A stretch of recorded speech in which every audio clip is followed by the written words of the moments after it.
If you've been dealing with brain fog and can't figure out why, you need to hear this because there's a $2 ingredient hiding in your kitchen right now. It's in your cooking oil, your salad dressing, your kids' chicken nuggets. And a 2020 study from UC Riverside found it altered the function of roughly 100 genes in the brain, including genes linked to Alzheimer's, anxiety, and depression.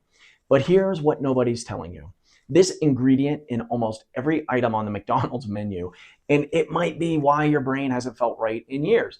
And by the way, if you have family members who complain about feeling foggy or forgetful, send this to them. So many people are eating this stuff 3 times a day without even knowing it. Now, if you're skeptical, good.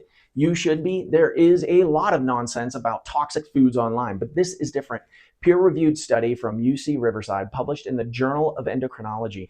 Real researchers, real findings, and it's serious enough that RFK Jr. just made a federal health priority, and Louisiana just passed a law requiring restaurants to warn you if they're cooking with it. So let me explain what's actually happening in your brain. Think of your hypothalamus as your brain's air traffic control tower. It manages your metabolism, your stress response, all these signals coming in, your hormones, your body temperature.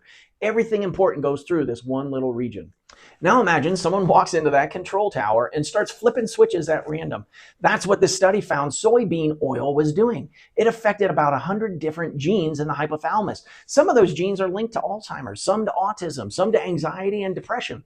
And here's what's wild. They even tested a modified version of soybean oil, one that was engineered to be healthier. Some same brain disruption. So what this means is there's something in soybean oil we don't fully understand.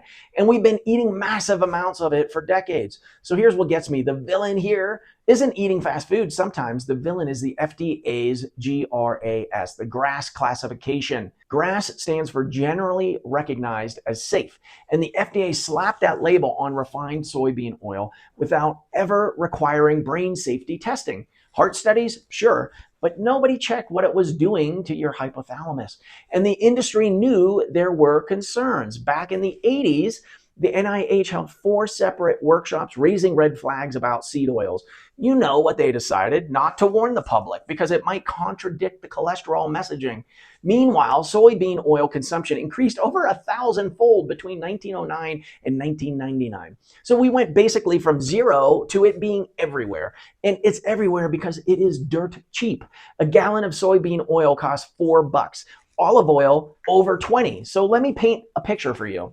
Someone wakes up, he has toast with margarine, soybean oil. Coffee with creamer, soybean oil. Lunch with salad with store-bought dressing, soybean oil. Dinner is takeout fried in, you guessed it, soybean oil. That's 4 doses a day, every day for years. And when they complain about brain fog, they're told it's stress or aging or hormones. Now, you might be thinking, wait, the American Heart Association said seed oils are fine. Mayo Clinic says they're healthy. And that's true. They did say that. But here's the nuance. Those recommendations were based on heart outcomes, cholesterol levels, cardiovascular risk. Nobody was looking at what these oils do in the hypothalamus until this UC Riverside team started digging. So it's not that those organizations are lying. It's that they were measuring the wrong thing. And here's your roadmap. Step 1. Start reading labels. Look for soybean oil or vegetable oil in the ingredients. Vegetable oil is almost always soybean oil. They just don't want to tell you that. So you'll find it in mayonnaise, salad dressings, bread, crackers, chips, even coffee creamer. Step 2. Swap your cooking oils. The basic swap is olive oil for low heat cooking, but what I personally recommend is avocado oil for higher heat and extra virgin olive oil for everything else. Coconut oil is also a solid option. Yes, they cost more, but we're talking about your brain here. Step 3, cook at home more often. I know that's not always realistic, but here's the thing. Almost every restaurant is frying in soybean oil because it's cheap. Until Louisiana's law kicks in 2028, you won't even know what they're using unless you ask. Step 4, when you do eat out, ask, what oil do you cook with?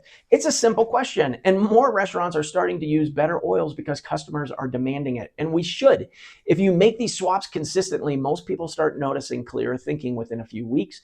It's not instant, but it's real, and here's the rewritten ending. And look, if you've been struggling with brain fog for years and everyone told you it was just stress, you're not crazy. You were right that something was off. You just didn't have the information. Now you do.